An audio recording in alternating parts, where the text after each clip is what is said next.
नमस्कार, मैं doctor Ansar school of law में आपका स्वागत है। आज का मेरा टॉपिक हिंदू विवाह की शर्तें हैं। देखिए, प्रत्येक पर्सनल लॉ में विवाह की कुछ शर्तें होती हैं और बिना उन शर्तों को फुलफिल किए कोई पक्षकार विवाह को संपन्न नहीं कर सकता। इसी प्रकार हिंदू मैरिज एक्ट 1955 के सेक्शन 5 और 7 में भी विवाह की शर्तों के बारे में प्रावधान किया गया है, जिनको बिना फुलफिल किए कोई दो हिंदू आपस में विवाह नहीं कर सकते हैं। सेक्शन 5 और 7 में कौन सी शर्तें दी गई हैं, आगे हम इसी का अध्ययन करेंगे। देखिए, जब हम सेक्शन 5 को पढ़ते हैं तो सेक्शन 5 को पढ़ने से हिंदू विवाह की निम्न शर्तें निकल करके सामने आती हैं। वो शर्तें कौन सी होंगी जो सेक्शन 5 में दी गई हैं? पहली शर्त है कि पक्षकार हिंदू होना चाहिए। देखिए, इस धारा में यानी धारा 5 में ही प्रयुक्त शब्द दो हिंदुओं के बीच विवाह का तात्पर्य है कि इस अधिनियम के अंतर्गत केवल दो हिंदू मेल और फीमेल ही आपस में विवाह कर सकते हैं। यहाँ हिंदू का क्या अर्थ होगा? देखिए, यह हिंदू का वही अर्थ लगाया जाएगा जो इस अधिनियम के सेक्शन 2 में बताया गया है। दूसरी शर्त क्या है? दूसरी शर्त है एक पति पत्नी विवाह अर्थात मोनोगेमी। देखिए, अधिनियम के सेक्शन 5(1) में मोनोगेमी अर्थात एक पति पत्नी विवाह के बारे में प्रावधान किया गया है। धारा 5(1) के अनुसार विवाह के समय न वर का कोई जीवित पत्नी हो न वधू का कोई जीवित पति। ध्यान रखें कि विवाह के समय अर्थात at the time of marriage वर का कोई जीवित पत्नी नहीं होनी चाहिए और वधू का कोई जीवित पति नहीं होना चाहिए। यहाँ पति पत्नी का क्या अर्थ होगा? देखिए, यहाँ पति पत्नी का अर्थ होगा विधि सम्मत रूप से विवाहित पति और पत्नी। अगर दो हिंदुओं ने विधि सम्मत रूप से आपस में विवाह नहीं संपन्न किया है तो ऐसी स्थिति में वे विधि सम्मत पति और पत्नी नहीं माने जाएंगे। सेक्शन 5(1) का अगर उल्लंघन किया जाता है तो इसका क्या परिणाम होगा? देखिए, अगर पक्षकार सेक्शन 5(1) का उल्लंघन करके विवाह करते हैं तो ऐसी स्थिति में सेक्शन 11 हिंदू मैरिज एक्ट में यह विवाह शून्य होगा। केवल शून्य नहीं होगा, ध्यान देने योग्य बात है कि सेक्शन 17 यानी इसी अधिनियम के सेक्शन 17 में दंड का प्रावधान भी किया गया है, यानी इसे अपराध भी घोषित किया गया है। और आप जानते हैं कि इंडियन पेनल कोड 1816 के सेक्शन 494 एंड 495 में बाइगेमी को अपराध घोषित करते हुए उसके लिए दंड का भी प्रावधान किया गया है। तो अगर कोई व्यक्ति बाइगेमी करता है तो उसे इंडियन पेनल कोड 1816 के सेक्शन 494 और 495 में अभियोजित और दंडित भी किया जाएगा। अगली शर्त क्या है? देखिए, जो तीसरी शर्त है वह मानसिक सामर्थ्य है अर्थात मेंटल कैपेसिटी। अधिनियम के सेक्शन 5(2) में मेंटल कैपेसिटी के बारे में प्रावधान किया गया है। 5(2) का क्या कहता है? देखिए, 5(2) के अनुसार विवाह के समय दोनों पक्षकारों में से कोई पक्षकार चित्त विकृता के परिणाम स्वरूप विधिमान सम्मत देने में असमर्थ न हो। बी क्या कहता है? सेक्शन 5 सेकंड का बी क्या कहता है? विधिमान सम्मत देने में समर्थ होने पर भी इस प्रकार से या इस हद तक मानसिक विकार से पीड़ित न हो कि वह विवाह तथा संतानोत्पत्ति के अयोग्य हो। या जो 5 सेकंड सी है वह कहता है उसे उन्मत्तता का दौरा बार बार न पड़ता हो। देखिए, सेक्शन 5 सेकंड सी में उन्मत्तता के साथ साथ मिर्गी शब्द भी था, लेकिन 1999 में मिर्गी शब्द को निकाल दिया गया। अर्थात मानसिक सामर्थ्य में ये 3 बातें शामिल हैं। अब प्रश्न उठता है कि अगर सेक्शन 5(2) का उल्लंघन हुआ तब क्या प्रभाव पड़ेगा? देखिए, अगर विवाह के पक्षकारों ने सेक्शन 5(2) का उल्लंघन किया तो ऐसी स्थिति में इसी अधिनियम के सेक्शन 12(1)(b) में विवाह शून्यकरणीय अर्थात वाइडेबल होगा। हम लोग आगे शून्य और शून्यकरणीय विवाह के बारे में पढ़ेंगे जो धारा 11 और 12 में दिया गया है। देखिए, 5(2) में दो शब्द आया है। पहला शब्द है चित्त विकृति यानी अनसाउंड माइंड और दूसरा शब्द है मानसिक विकार यानी मेंटल डिसऑर्डर। जो चित्त विकृति है या जो चित्त विकृत व्यक्ति है वह दो प्रकार के होते हैं। एक तो जड़ होता है जिसे इडियट कहा जाता है और जो दूसरा होता है वह विकृत चित्त होता है जिसे लुनैटिक कहा जाता है। और दोनों में एक बेसिक फ़र्क है। जो जड़ होता है वह जन्मजात होता है, लेकिन जो लुनैटिक होता है वह जन्मजात नहीं होता है बल्कि जीवन के किसी भी अवस्था में यह विकृत चित्तता का शिकार हो सकता है। अब मेंटल डिसऑर्डर क्या है? देखिए, जो मेंटल डिसऑर्डर है यह मस्तिष्क की वह अवस्था होती है जिसमें कोई व्यक्ति स्वस्थ मस्तिष्क का होते हुए भी किन्हीं कार्यों को संपन्न करने में खुद को असमर्थ पाता है। इसी पर एक केस है। केस का नाम है श्रीमती अलका शर्मा बनाम अविनाश चंद। ये मध्य प्रदेश हाईकोर्ट का केस है। देखिए, इसमें पक्षकारों के बीच में विवाह संपन्न हुआ। पत्नी जो थी वो थोड़ी नर्वस किस्म की थी और विवाह तथा कंजुमेशन अर्थात संभोग क्या है वह इसे नहीं जानती थी और न ही इसे समझती थी तथा साथ ही साथ वह वैवाहिक संबंधों में सहयोग देने में भी खुद को असमर्थ पा रही थी। एमपी यानी मध्य प्रदेश हाईकोर्ट ने कहा कि यह है मानसिक विकार है यानी एक प्रकार का यह मेंटल डिसऑर्डर है।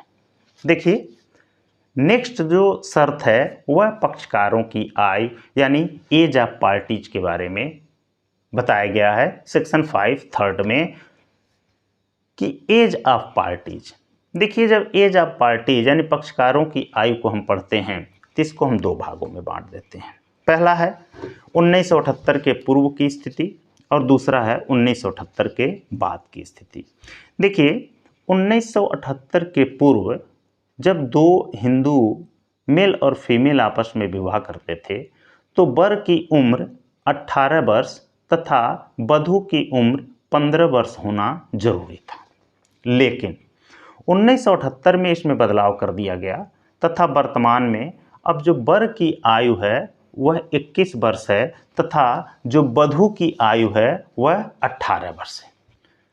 एक चीज़ और गौर करने वाली बात है कि अब विवाह के लिए संरक्षकों के सहमति की आवश्यकता नहीं है, क्योंकि ऑलरेडी जब दोनों पक्षकारों ने 18 और 21 वर्ष की उम्र को प्राप्त कर लिया है तो ऐसी स्थिति में उन्हें किसी भी गार्जियनशिप की ज़रूरत नहीं है, अर्थात विवाह के लिए अब संरक्षक की कोई ज़रूरत नहीं है। और इसीलिए सेक्शन 6 को जो संरक्षकता से संबंधित था उसे 1978 में इस अधिनियम से बाहर कर दिया गया, निकाल दिया गया। अगर पक्षकार सेक्शन 5(3) का उल्लंघन करते हैं तो इसका क्या परिणाम होगा? देखिए, अगर पक्षकार सेक्शन 5(3) का उल्लंघन करते हैं तो ऐसी स्थिति में एक अलग सी स्थिति होगी, अर्थात न तो विवाह सेक्शन 11 में शून्य होगा और न विवाह सेक्शन 12 में शून्यकरणीय होगा।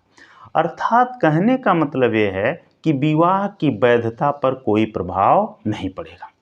परंतु बाल विवाह प्रतिषेध अधिनियम 2006 की धारा 3 में ऐसे विवाह को वाइडेबल बनाया गया है, शून्यकरणीय बनाया गया है।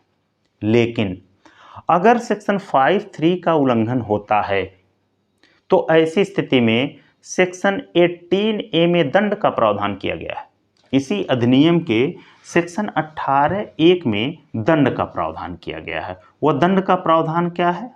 देखिए, कठोर कारावास जो 2 वर्ष तक का हो सकेगा या जुर्माना जो 1 लाख रुपए तक का हो सकेगा या दोनों से पक्षकार दंडित किए जाएंगे। इसी प्रकार बाल विवाह प्रतिषेध अधिनियम 2006 कि धारा 3 में भी इस संबंध में प्रावधान किया गया है तथा ऐसे विवाह को शून्यकरणी तथा संज्ञेय अपराध बताया गया है। देखिए, अधिनियम के धारा 9 तथा 10 के अनुसार बाल विवाहों को संपन्न कराने वाले, संचालित कराने वाले अर्थात दुष्प्रेरित करने वालों को दंडित किया जाएगा, परंतु कोई भी स्त्री कारावास से दंडित नहीं होगी। इसी तरह दंड का प्रावधान शारदा एक्ट में भी किया गया था, अर्थात माता पिता, संरक्षक, पराक्रमण कराने वाले, साथ ही जिसको निगोशिएशन कहते हैं, जो बिचौलिए, अनुष्ठापन कराने वाले पुरोहित आदि के को दंड देने के संबंध में प्रावधान किया गया था, परंतु बाराती तथा स्वागत समारोह में उपस्थित साथियों को दंड देने का कोई प्रावधान नहीं है। अगली शर्त जो सेक्शन 5(4) में दी गई है वह है प्रतिसिद्ध नातेदारी का अभाव, यानी प्रोहिबिटेड रिलेशनशिप के बारे में बात की गई है, जिसका अध्ययन हम लोग पूर्व में कर चुके हैं। आप हमारे चैनल पे आई बटन में जा कर के आप चाहें तो उस एपिसोड को देख सकते हैं, जिसमें सपिंड नातेदारी और प्रतिसिद्ध नातेदारी के बारे में डिटेल में बताया गया है। देखिए, जो प्रतिसिद्ध नातेदारी की बात की गई है, जो प्रतिसिद्ध नातेदारी का सिद्धांत है वह गोत्रांतर सिद्धांत पर आधारित है। सेक्शन 5(4) कहता है कि यदि पक्षकारों को लागू होने वाली रूढ़ि या प्रथा अनुज्ञात नहीं है तथा दोनों पक्षकार प्रतिसिद्ध नातेदारी की डिग्रियों के अंतर्गत आते हैं तो उनका विवाह या उनमें विवाह अनुष्ठापित नहीं हो सकेगा।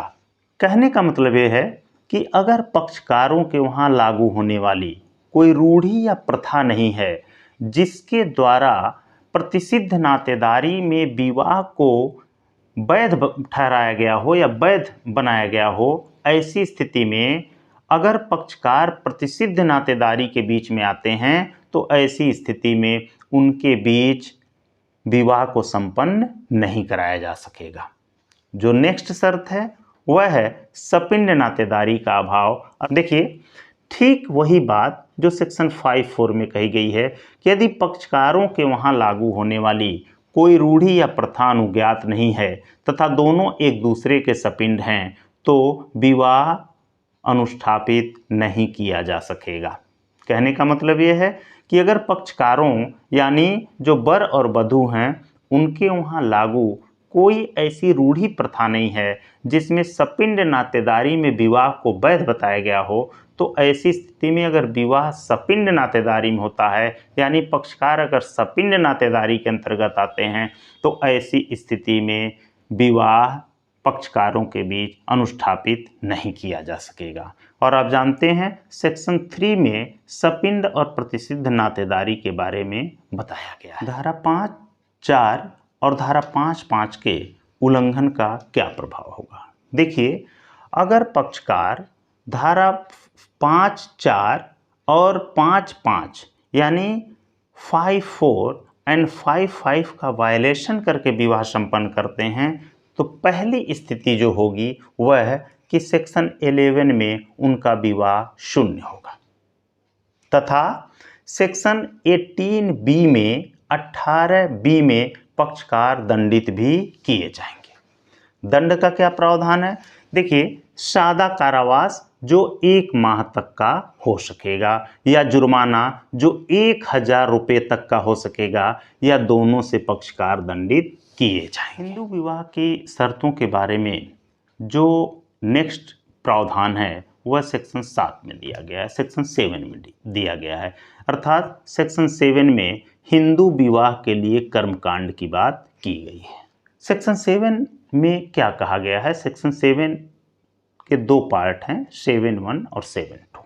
7(1) में कहा गया है कि हिंदू विवाह उनमें के पक्षकारों में से किसी के रूढ़िगत आचारों और संस्कारों के अनुरूप अनुष्ठापित किया जा सकेगा।